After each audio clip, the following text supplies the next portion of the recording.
La parole est à Joanne Kouassi, du groupe Paris en commun. Chers collègues, le débat de ce matin sur le compte administratif 2021 est une occasion, une nouvelle fois, de rétablir les faits. Après la Chambre régionale des comptes, c'est un cabinet d'expertise indépendant, donc, le cabinet Grant Thornton, qui s'est penché sur les finances de la ville. Et ce cabinet vient confirmer la sincérité des comptes de la ville. Il est en effet écrit dans le rapport. Excusez-moi, je suis désolée. Merci. Nous sommes d'avis que les comptes présentent sincèrement le patrimoine et la situation financière de la ville de Paris au 31 décembre 2021. Il n'y a donc pas l'ombre d'une ambiguïté sur l'appréciation portée sur la sincérité des comptes, contrairement à ce qu'aime répéter à loisir l'opposition. C'est le problème des faits. Ils sont têtus et très éloignés de la vision fantasmée sans cesse présentée par le groupe Changer Paris. Et répéter 100 fois un mensonge n'en fait pas une vérité.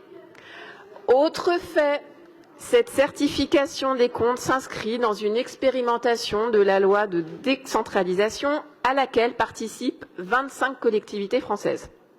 Et Paris est la deuxième collectivité dont les comptes sont certifiés dès la première année.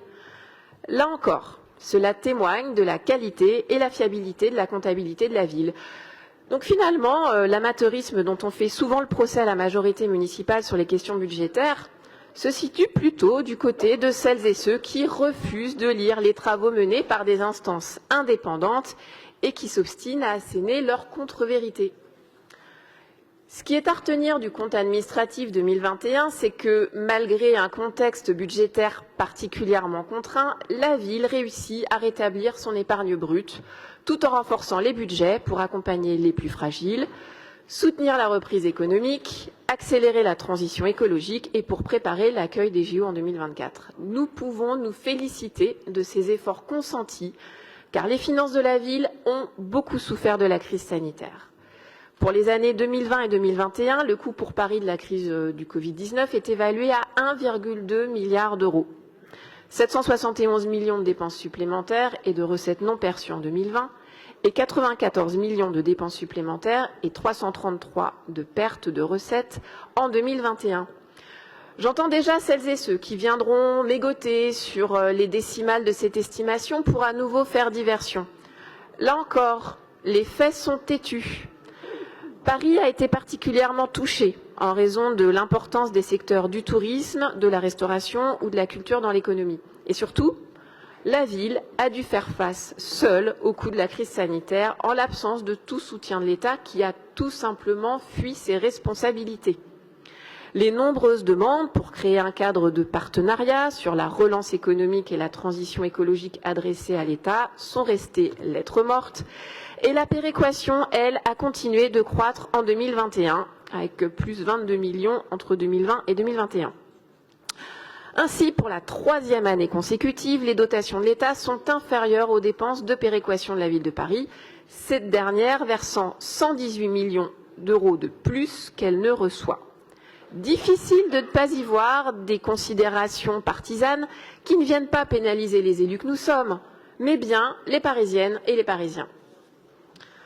Nous pouvons nous réjouir de la reprise progressive de l'activité, illustrée notamment par le rétablissement des recettes usagées et par la mise en extinction des plans de soutien sectoriels déployés par la ville au plus fort des confinements. Certains indicateurs, l'épargne brute, la capacité de financement des investissements traduisent toutefois la lenteur du retour à un fonctionnement d'avant-crise qui correspondrait aux résultats du compte administratif 2019.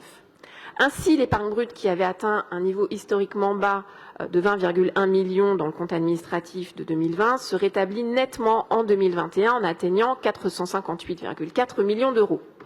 En outre, la section d'investissement affiche un dynamisme en dépenses par rapport à l'année 2020, 1,408 milliard contre 1,365 milliard l'année précédente, soit une augmentation de 43,5 milliards. Alors oui, ce matin, nous avons des raisons d'être pleinement rassurés sur les finances de la ville.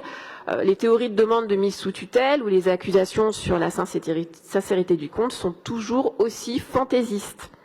Mais nous pouvons également saluer de nouvelles avancées en termes de pratiques budgétaires. Le compte administratif 2021 indique que la part des dépenses favorables et très favorables à l'environnement est passée de 23,2% en 2019 à 24,7% en 2021. Ce qui veut dire que la ville maintient le cap sur ses ambitions en matière de transition écologique, malgré le contexte budgétaire tendu. Donc cet exercice permet aussi de faire le bilan de la première expérimentation de la budgétisation sensible au genre. Cette première analyse conduite sur les directions pilotes, donc qui étaient attractivité emploi, affaires culturelles, jeunesse et sport, urbanisme, voirie et développement.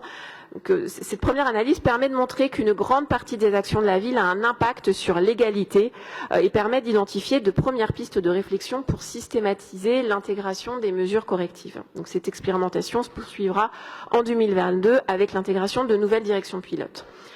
Le contexte budgétaire très tendu ne nous empêche donc pas de mener des politiques pour bâtir une ville inclusive et adaptée aux enjeux climatiques. Et j'espère que le rapport des commissaires aux comptes sera lu attentivement par la partie droite de l'hémicycle et que la sincérité des comptes de la ville ne sera plus remise en cause à tout bout de champ et sans fondement.